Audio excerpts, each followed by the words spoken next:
Hey yo yo yo, salut les turfeuses, salut les turfeurs, bienvenue pour un nouveau pronostic de Benoît Requin. Ok, place au pronostic du Quintet du mardi 30 juillet, direction Deauville pour le prix de la Villa Lucie. Plat 1400 mètres, 16 partants, réunion 1, course 7, indice de confiance 1 sur 5. Petit retour sur le Quintet de ce dimanche, il y a eu du trouble fait à l'arrivée. Et cette vidéo, je la tourne avant l'arrivée du Quintet de ce lundi, et je reviendrai dessus demain. Ok, c'est parti, on commence le pronostic et on commence avec le numéro 1, Deep Hop, et on écoute l'entraîneuse Gianluca Bietolini. Deep Hop est très bien. Sa dernière course dans une classe 1 à Longchamp m'a satisfait. Il n'est pas trop mal placé dans les stalles, je ne connais pas son jockey, c'est une décision de son entourage. Bon, s'il peut bénéficier d'un bon parcours, même avec le top weight, il devrait bien se comporter. Ok, c'est noté, Gianluca Bietolini qui a l'air chaude là. On s'est compris quoi, elle a l'air motivée. Enfin bref, moi ce numéro 1, je ne l'ai pas retenu, mais il est en plein milieu de ma petite liste des possibles troubles faits. On passe au numéro 2, Ozan, et on écoute Georges Doleuze. Ozan a fait une très bonne rentrée en ligne droite,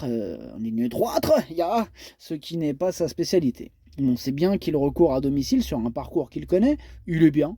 Bon, comme ce n'est pas un grand cheval, le problème, c'est toujours le poids, oui. Bon, en dessous de 60 kilos, c'est bien. Au-dessus, c'est pas bien. Donc, t'as capté, en dessous de 60 kilos, c'est bien. Au-dessus, c'est pas bien. Bah oui, parce que au-dessus de 60 kilos, c'est problématique. Mais bon, si tout va bien, il va quand même être à l'arrivée. Ok, d'accord. Bon, vous arrivez à suivre, vous, le commentaire de Georges Doleuze, Si c'est bien, c'est pas bien, c'est bien, c'est pas bien. 60 kilos, pas 60 kilos, il est petit, ouais, vous avez compris, quoi, t'as capté. Bref, moi, ce numéro 2, là, non. Je l'ai pas retenu, mais il est à l'arrière de ma petite liste des possibles troubles faits.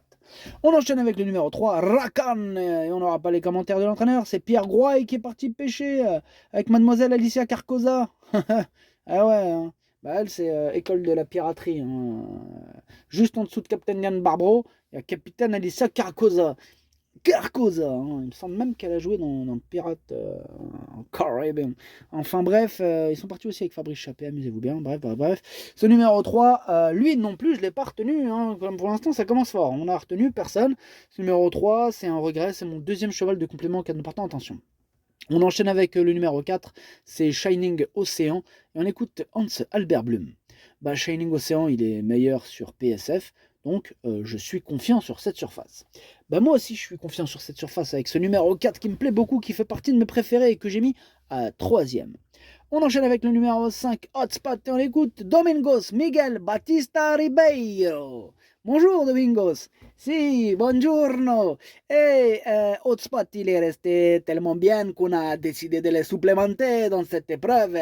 Il est dans son jardin sur la PSF, malgré la distance peut-être un peu courte. Il lui voit une chance pour être dans les 5 premiers. Ok, merci Domingos. Son commentaire sans le soleil, la bonne humeur, ça fait plaisir, monsieur Domingos. En tout cas, moi, ce numéro 5, lui aussi, il me plaît bien, tout comme l'entraîneur. Moi, je l'ai mis 4ème. On passe au numéro 6, Pedrito, et on écoute Henri-Alex Pantal. Pedrito est toujours en pleine forme, il alterne le bon et le moins bon, il vient de bien courir sur la PSF, sur ce parcours-là, je pense qu'il peut prendre une place.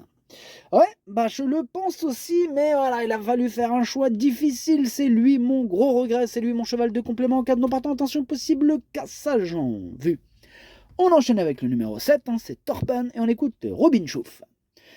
Torpen, il n'était pas dans un bon jour la dernière fois. Bon, maintenant, il est en forme. Avec un bon parcours, il peut lutter pour les premières places. Je suis d'accord avec Robin Schoof. Ce numéro 7 fait partie de mes préférés. Lui, je l'ai carrément mis 2ème avec un bon parcours. Je pense même qu'il peut le remporter, ce quintet. On passe au numéro 8, Royal Check. On écoute Michael Delzangle. Alors, Royal Check, il est rentré déféré d'un antérieur lors de sa dernière prestation. Je pense que c'est pour cela qu'il a fini sans trop d'action. Il est resté en très bonne forme et cela ne m'inquiète pas du tout qu'il débute sur la PSF. Il doit disputer l'arrivée de cette course. Ok, c'est une affirmation de Michael Delzang. Il doit disputer l'arrivée de cette course et je le pense aussi. Moi, je l'ai mis 6ème. On enchaîne avec le numéro 9, Royal Saxo, et on écoute le manager en personne. Écoutez, Royal Saxo va être intéressant à juger dans cette catégorie. Il a assez de vitesse pour courir ce genre de course, il sera plus à l'aise sur une piste roulante et j'espère qu'elle le sera mardi. Il est bien placé à la corde et on a hâte de le voir courir à ce niveau, où il pourrait trouver sa voie, hein. Il a bien travaillé. S'il en a les capacités, il devrait pouvoir fournir une bonne performance. Bah, c'est noté, Mr. Manager. En tout cas, ce numéro 9, moi je l'ai gardé mais en bout de combinaison. On passe au numéro 10, Abelard F, et on n'aura pas les commentaires de l'entraîneuse et pirate capitaine Madame Alicia Carcosa, qui est partie pêcher avec ses amis, et notamment Captain Jan Barbaro. Amusez-vous bien. Alors ce numéro 10, pour ma part, je ne l'ai pas retenu. On passe au numéro 11, Toysk, et on écoute Ulrika Rextal-Loris. Un Toysk qui va apprécier la distance et le sable. Écoutez, sa dernière tentative à Saint-Cloud, elle n'est pas mauvaise, non. Parce qu'elle a bien fini ce jour-là. Il a bien fini. Associé à Maxime Guillon, est bien placé dans le stade. Il a le droit de participer à l'arrivée. Cependant, maybe, il a 8 ans désormais et c'est loin d'être une base. C'est loin d'être une base. Oh, il nous refroidit sur la fin, mais moi il me plaît bien ce numéro 11. Je l'ai gardé et je l'ai mis à la 5e place. Hein. Donc attention à ce numéro 11 qui peut en faire souffrir plus d'un sur sa route. On passe au numéro 12, Miami Voice. On écoute Alessandro Botti. Salut Alessandro. Si, ciao. Miami Voice, il n'a pas beaucoup couru et il est en train de revenir en forme. Il a été très plaisant lors de son dernier galop et j'espère qu'il va pouvoir le confirmer. Ben, j'espère aussi, parce que je l'ai gardé, moi, ton numéro 12, Alessandro. Je l'ai gardé en bout de combinaison, mais je l'ai gardé. On passe au numéro 13, Frija, et on n'aura pas les commentaires de l'entraîneur. Laisse tomber, c'est le spécialiste de l'évasion, lui, carrément. Laisse tomber, il y va à la nage, il prend même plus de bateau, le mec. Sa canne à pêche sur le dos, il rentre dans la mer, océan, mer Méditerranée, n'importe, il y va. Fabrice Chappé, c'est encore échappé. Bravo déjà, un grand bravo. En tout cas, c'est mon préféré ce numéro 13 et je l'ai bien sûr installé en tête. On passe au numéro 14, Leoparduccio. Et on écoute Madame Corinne Baron de Barbe. Leoparduccio affectionne ce parcours, hein, où il a notamment remporté un quintet. Sa situation au poids s'est un peu améliorée. Avec le 14 dans les stalles, il va falloir composer, mais on lui maintient notre confiance. Moi, je ne lui maintiens pas la confiance. Je l'ai maintenue, mais pour d'autres. Hein. On ne peut pas la maintenir pour tous, hein, ni pour toutes. Voilà. Moi, ce numéro 14, donc, hein, je ne l'ai pas retenu. Bah, on enchaîne avec le numéro 15, c'est Chanel Gold, et on écoute Jean-Pierre Carvalho. Bonjour Jean-Pierre. Oh, bonjour.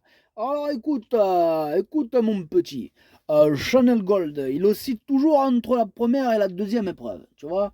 Maintenant, là, on se retrouve encore dans la première, où elle est un peu limitée. On l'a vu à plusieurs reprises, d'ailleurs, cette année. Par contre, elle a pour elle le Date Dorée de Deauville, où elle a fait ses meilleures valeurs.